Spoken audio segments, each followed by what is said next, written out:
Good morning students. आज हम IT act का टॉपिक ले रहे हैं। आईटी एक्ट के अंदर हमने सेक्शन 43 तक ले लिया था, अब उससे आगे कंटिन्यू कर रहे हैं। सेक्शन 43A है compensation for failure to protect data, कि अगर कोई भी डेटा प्रोटेक्ट करने में कोई बॉडी कॉर्पोरेट असमर्थ रहता है तो उसको कंपेंसेशन देना पड़ सकता है। ये सेक्शन 43A है। Where a body corporate purchasing, कि जो भी बॉडी कॉर्पोरेट है उसके पोजीशन में अगर कोई डेटा है, डीलिंग और handling any sensitive personal data, या जो उस डेटा को डील कर रहा है या हैंडल कर रहा है जो जिसमें पर्सनल सेंसिटिव डेटा है, और इन्फॉर्मेशन या फिर कोई इन्फॉर्मेशन है इन अ कंप्यूटर रिसोर्स, जो कंप्यूटर रिसोर्स में है, विच इट ओन्स,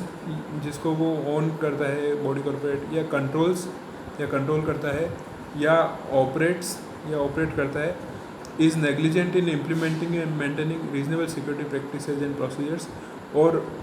क्योंकि वो इस तरह से उसको डेटा हैंडलिंग कर रहा है, कंट्रोल कर रहा है या ऑपरेट कर रहा है, और वो उसमें लापरवाही बरतता है जिसमें उसको सिक्योरिटी प्रैक्टिसेज और प्रोसीजर जो है वो उसको एडॉप्ट करने हैं, इम्प्लीमेंट करने हैं, मेंटेन करना है, and thereby causes wrongful loss और wrongful gain to any person, और उस वजह से वो किसी व्यक्ति को रॉन्गफुल लॉस करता है या रॉन्गफुल गेन कर देता है किसी पर्सन को। Such body corporate shall be liable to pay damages by way of compensation to the person so affected. तो उस केस में जो बॉडी कॉर्पोरेट है वो उसको डैमेजेस देना पड़ेगा बाय वे ऑफ कंपेंसेशन, जो पर्सन अफेक्ट हुआ है उसको। ये सेक्शन 43A में दे रखा है। इससे रिलेटेड एक्सप्लेनेशन दे रखे हैं इस सेक्शन के लिए। इसका फर्स्ट है body corporate. Body corporate means any company and includes a firm. तो बॉडी कॉर्पोरेट का मतलब कोई कंपनी है या कोई फर्म है जिसमें इंक्लूड है सोल प्रोप्राइटरशिप और अदर एसोसिएशन ऑफ इंडिविजुअल्स, या तो वो सोल प्रोप्राइटरशिप फर्म है या फिर एसोसिएशन ऑफ इंडिविजुअल्स है जो एंगेज है इन कमर्शियल और प्रोफेशनल एक्टिविटीज़। ये जो प्रोफेशनल या कमर्शियल एक्टिविटीज़ कर रही है वो एसोसिएशन है, वो बॉडी कॉर्पोरेट में आएगी। नेक्स्ट है second reasonable security practices and procedures. इसका क्या मतलब रहेगा वो दे रखा है। Means security practices and procedures, कि जो सिक्योरिटी प्रैक्टिसेज और procedure design to protect such information, कि जिनको इस तरह से डिज़ाइन किया गया है कि जो इन्फॉर्मेशन है उसको अनऑथराइज एक्सेस से बचाया जा सके, रोका जा सके। तो ये सिक्योरिटी प्रैक्टिसेज और प्रोसीजर्स हैं जिसमें फ्रॉम अनऑथराइज एक्सेस, के उसमें किसी को अनऑथराइज एक्सेस नहीं मिल पाए या डैमेज नहीं कर पाए, वो यूज नहीं कर पाए, मॉडिफाई नहीं कर पाए, डिस्क्लोजर नहीं कर पाए, या इम्पेयरमेंट उसमें कोई मैनिपुलेटेड चीज़ नहीं कर पाए। एज में भी specified in an agreement between the parties, कि जो भी स्पेसिफाई किया गया हो पार्टीज़ के बीच में जो एग्रीमेंट हुआ है उनमें,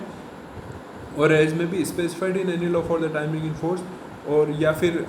कोई लॉ में प्रेस्क्राइब कर रखा है कि आपको ये सिक्योरिटी प्रैक्टिसेज और प्रोसीजर एडॉप्ट करने हैं। And in the absence of such agreement और एनी लॉ, या जब कोई ऐसा एग्रीमेंट नहीं है या कोई लॉ नहीं है, such reasonable security practices and procedures, उस केस में जो रीजनेबल सिक्योरिटी प्रैक्टिसेज और प्रोसीजर्स हैं वो फॉलो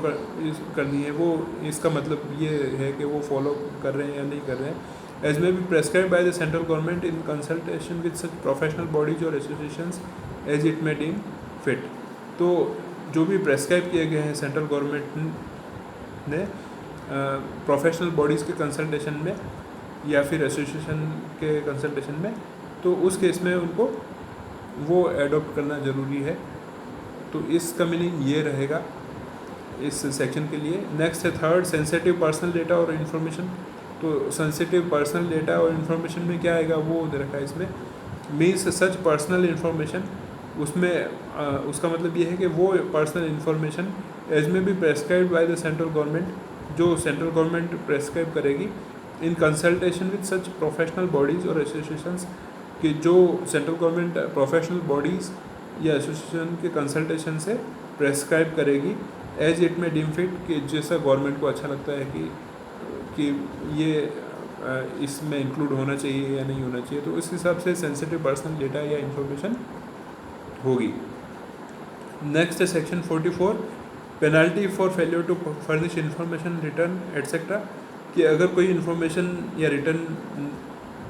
नहीं दिया जाता है तो उस केस में पेनल्टी का प्रोविज़न दे रखा है इसमें। If any person who is required under this act और एनी रूल्स और रेगुलेशंस मेड देयर अंडर, कि जब कोई पर्सन इस एक्ट के तहत या रूल्स या रेगुलेशन के तहत अगर उसको इन्फॉर्मेशन देनी है या इसको काम करना है और अगर वो नहीं करता है तो पेनल्टी का प्रोविज़न सेक्शन 44 में है। ए है फर्निश एनी डॉक्यूमेंट रिटर्न और रिपोर्ट टू द कंट्रोलर, कि जब कोई डॉक्यूमेंट फर्निश करना है या रिटर्न करना है या कोई रिपोर्ट करनी है कंट्रोलर को, और the certifying authority fails to furnish the same, या फिर सर्टिफाइंग अथॉरिटी वो नहीं दे पाते हैं, तो उस केस में he shall be liable to a penalty not exceeding 1,50,000 rupees for each such failure. तो उस केस में उसको पेनल्टी देनी पड़ेगी 1.5 लाख रुपये से कम तक की, जो भी पेनल्टी डिसाइड होती है वो फॉर ईच सच फेल्योर, प्रत्येक ऐसे फेल्योर के लिए उसको वो पेनल्टी देनी पड़ेगी। नेक्स्ट बी है इसमें फाइल एनी रिटर्न और फर्निश एनी इन्फॉर्मेशन, जब कोई रिटर्न फाइल करना है या कोई इन्फॉर्मेशन देनी है, बुक्स और अदर डॉक्यूमेंट्स की बुक्स प्रोवाइड करनी है या फिर कोई डॉक्यूमेंट्स प्रोवाइड करने हैं with in the time specified therefore in the regulations, कि जो रेगुलेशंस में जो टाइम स्पेसिफाइड दे रखा है उसमें वो रिटर्न या कोई इन्फॉर्मेशन या बुक्स या डॉक्यूमेंट्स देने में असमर्थ रहते हैं। फेल्स टू फाइल रिटर्न, वो फाइल नहीं कर पाते रिटर्न, या और फर्निश द सेम, या वो प्रोड्यूस नहीं कर पाते हैं with in the time specified therefore in the regulations, कि जो रेगुलेशंस में जो टाइम स्पेसिफाइड कर दे रखा है उसमें वो प्रोड्यूस नहीं कर पाते हैं या दे नहीं पाते हैं, तो उस केस में he shall be liable to a penalty not exceeding 5,000 rupees for every day, और उस केस में उसको पेनल्टी देनी पड़ेगी 5,000 रुपये प्रति दिन के हिसाब से, उससे ज़्यादा नहीं होगी विद सच फेल्यूर कंटिन्यू, और वो तब तक चलेगा जब तक वो फेल्यूर कंटिन्यू रहता है। नेक्स्ट सी है इसमें मेंटेन बुक्स ऑफ अकाउंट और रिकॉर्ड्स, के बुक्स ऑफ अकाउंट मेंटेन करना है या रिकॉर्ड को मेंटेन करना है, और उसकी में fails to maintain the same, fail हो जाता है, मेंटेन नहीं कर पाता है, तो he shall be liable to a penalty not exceeding 10,000 rupees, तो उस केस में उसको 10,000 रुपये प्रति दिन के हिसाब से पेनल्टी पे करनी पड़ेगी, उससे ज़्यादा नहीं। During which the failure continues, कि जब तक वो फेल्योर कंटिन्यू होता है तो 10,000 रुपये प्रति दिन के हिसाब से उसको पेनल्टी पे करनी होगी। नेक्स्ट है सेक्शन 45 रेजिड्यूअरी पेनल्टी, तो जो पेनल्टी का प्रोविज़न नहीं दे रखा है और कोई कॉन्ट्रावेंशन होता है तो ये सेक्शन 45 लगेगा। हूएवर कॉन्ट्रावेंस एनी रूल्स और regulations made under this act, कि कोई भी रूल या रेगुलेशन जो इस एक्ट के तहत बनाए गए हैं और उनका अगर कोई उल्लंघन करता है, for the contravention of which no penalty has been separately provided, कि जिसके उल्लंघन के लिए अगर अलग से कोई प्रावधान नहीं दे रखा है कि पेनल्टी का, तो उस केस में शेल बी लायबल टू पे अ कंपेंसेशन नॉट एक्सीडिंग 25,000 रुपीज़, तो उस केस में उसको कंपेंसेशन देना पड़ेगा जो 25,000 रुपये से ज़्यादा नहीं होगा,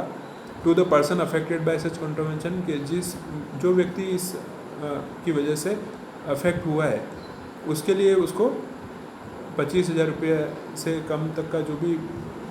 कंपेंसेशन है वो उसको देना पड़ेगा, और अ पेनल्टी नॉट एक्सीडिंग 25,000 रुपीज़, या फिर पेनल्टी देनी पड़ेगी उसको जो 25,000 रुपये से ज़्यादा की नहीं होगी। तो ये सेक्शन 45 में दे रखा है। अब हम इससे आगे नेक्स्ट क्लास में लेंगे। Thank you very much.